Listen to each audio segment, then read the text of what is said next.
We're now joined by the member of the new, as we expect, and the NBC News projection continues to be, the new Republican majority in the House of Representatives, the man who has been the minority whip, Eric Cantor of Virginia, who joins us now. And I'll throw out the easiest of questions. First off, Congressman, what are you going to do? Well, first of all, it's good to be on. It's good to be on MSNBC on a night like this.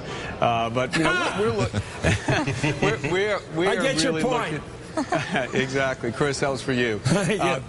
We are really looking forward to getting down to work. I mean, come on. The American people have spoken loud and clear tonight, and they've said, "You've not listened, Washington." You know, there's been 20 months of policies that just have not produced the results that have been promised, and it's up to us as Republicans, if we're lucky enough to solidify the gains that we've already experienced tonight, when we assume majority, to do just that, and that is to focus on the question that most people are looking at as to why people are out of work.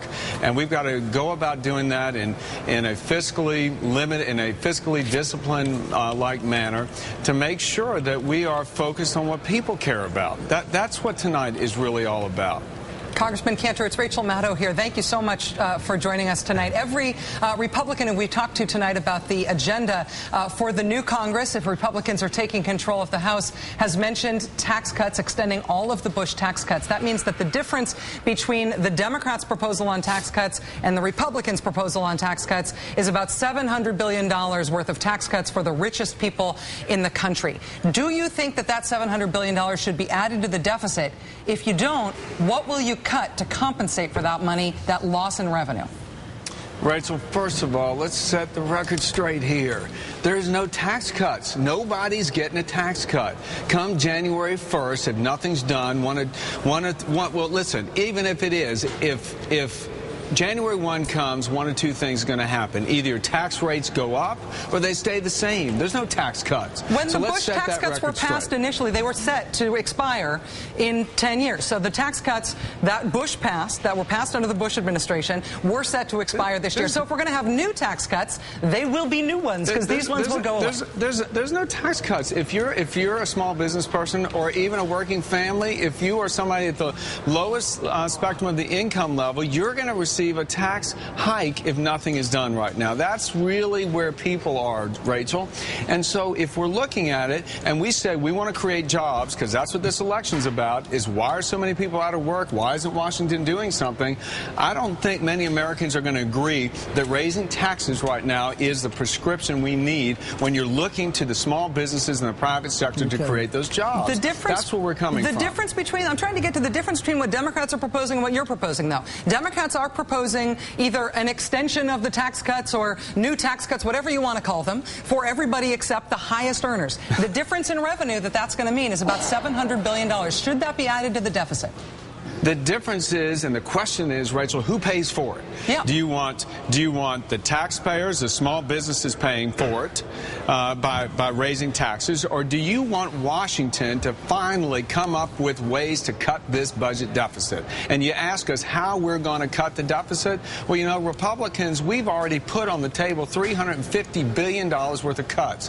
First of all, we start by getting there and saying we're going to reduce discretionary spending back to 2008 levels. That'll produce $100 billion in the first year. It'll get close to $1 trillion over the 10-year budget window. You know, these are things that we can do. We know in 2008, the sun rose and set. Nothing stopped here in this country. So we've got to get back to focusing on what families and small businesses across this country are doing, and that is tightening the belt, trying to live within our means. And it's high time that Washington do that, and that's the approach that I think this Republican majority is going to take. All right, so it will be added to the deficit. Thank you, Congressman. I appreciate you're going to have to loosen the belt before you tighten it. As you know, you and the Republican leadership and the House Speaker Boehner are going to have to bring up an increase in the debt ceiling to be voted on by your membership. John Boehner tonight has told the Tea Party, quote, "I'll never let you down." Do you think the Tea Party will feel let down when you and John Boehner move to raise the debt ceiling next year? Look, right now, what the people are saying, including the folks in the Tea Party, is get your business straight, Washington. Start listening to us and start demonstrating the kind of fiscal discipline. I'm not hearing an answer.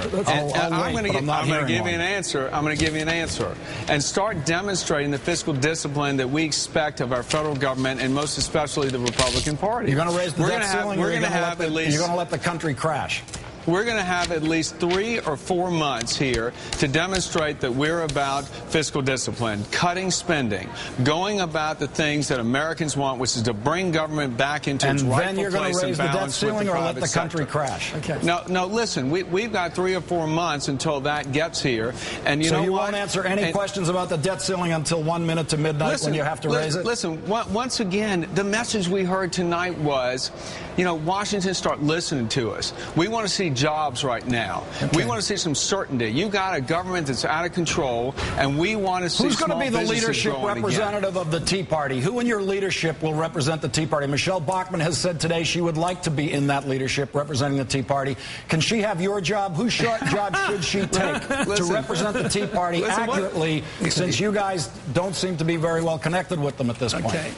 You know what? If you go out and you talk to the members of the Tea Party like I have, you'd understand these are people that are focused on trying to get America back on track. This is not some group of fringe individuals.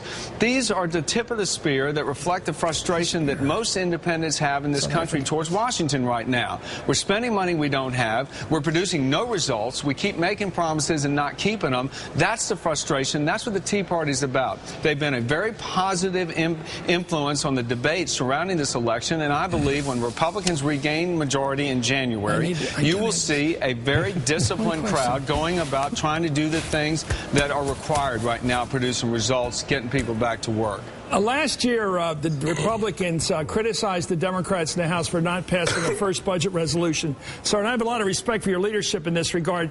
Are you going to commit tonight to actually passing a budget resolution, which you criticized the Democrats for not doing last year? Absolutely. Will you commit to that? There will be a budget resolution passed by the House Republican majority. Absolutely, okay. Chris. This is something this is the first time since the Budget Act was passed in the early 70s that the House of Representatives did not pass a budget resolution. That was a failure on their part. You're right. I hope you guys deliver. Thank you. Congressman Cantor, thank you for your time. It's been fun. I think you'll agree with that. Thank you, sir.